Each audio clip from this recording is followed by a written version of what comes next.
Welcome to Journaling with Nature, the podcast for those who want to turn curiosity into wonder, a pencil sketch into a rabbit hole of discovery, a moment of stillness into a life full of joy. I'm your host, Bethan Burton. Let's open the pages of our nature journals and explore this world together. Hello, this is episode 176. I hope you're doing well. Gosh, this year has already been a really turbulent time personally and also out in the wider world, and we're not even through January yet. I'm really hoping for some calmer waters from now. I'm not sure about you. I've actually been actively winding back more and more my time in front of screens. I'm really trying not to look at my phone a lot because when I do, I hear something terrifying out in the news, and it's actually been making me feel really despairing, if I'm honest.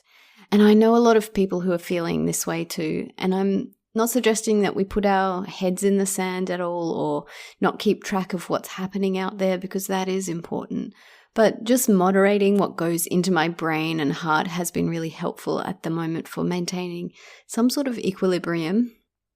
I've been thinking a lot about last week's special podcast episode with our dear friend Kate Skinner.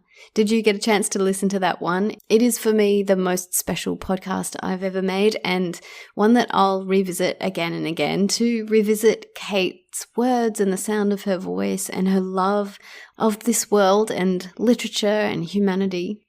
And actually the books that Kate was talking about have got me reading again instead of using my phone, and it feels so good to pick up a physical book and to immerse myself in a fictional story. I'm reading now Elizabeth Strout's book that Kate recommended called Olive Kitteridge, and it's been so good for me.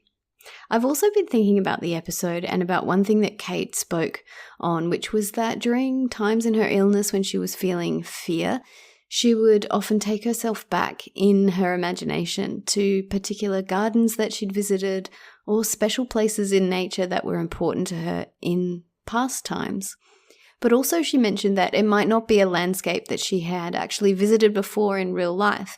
It might be a landscape of the imagination, a place that would feel calming and tranquil. And I've done this in the past. During meditations, I've taken myself to a landscape, an imaginary landscape that feels calming. It's often by a lake in my mind or by the ocean, but sometimes it's in a forest clearing or just a quiet, still place. But it helps me to imagine myself there and feel what I might feel if the sun was filtering through the trees and onto my skin, or a soft breeze or the sound of rustling leaves. And it got me thinking about today's nature journaling prompt. What would it be like if we journaled about landscapes of the imagination? Either places that live in our memory, like Kate was doing sometimes. Maybe you used to play in your grandmother's garden as a child. Can you bring back those details into your mind and put them down on your journal page? How did it feel with all of your senses when you were experiencing that place for the first time? And also, how did you feel inside? How did you feel with your emotional self? And how could you capture this on your journal page? I'm thinking this might be a time when words are the most useful journaling tool because you can use description to capture more of the details.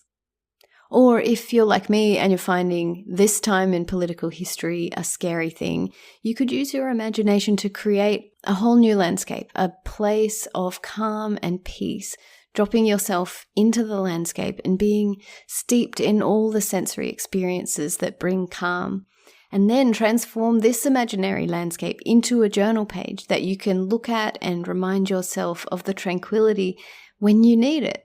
I think this kind of making something real out of something imaginary that you can hold in your hand and look at and experience is a particularly nice idea at the moment when the world needs more calm, and it's just something that you can create entirely for yourself. And the third way that this landscape of the imagination prompt could be used is if you have a green space of your own, either a garden or a patio with plants in pots, or an allotment, or any space where you can tend to plants. Why not use this prompt to imagine what that space could be in your wildest, most beautiful imaginings?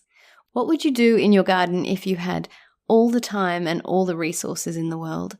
I know that I would plant a grove of fruit trees and fill the whole lawn with permaculture plantings. I'd make little paths leading to different areas in the garden where we could sit and sketch or watch birds or swing in a hammock. I'd have mosaic bird baths and little hidden archways and shady spots to rest. I've got so many ideas for what I would do in my garden, and it's so fun to think about that. And what about if we turned those imaginary landscapes into nature journal entries that we could then look at and from there make real step by step? Not only is this exercise itself enough to calm the nervous system, but the first step in creating something is imagining it. Or what about imagining a local habitat restoration? What it might look like after the plantings were done and grown, and what would it look like in 10 years? When the trees were bigger and the animals had come back to the area? What if you put that beautiful image on paper and used it to make change in your local area? Take it to your local council or a land care group, for example.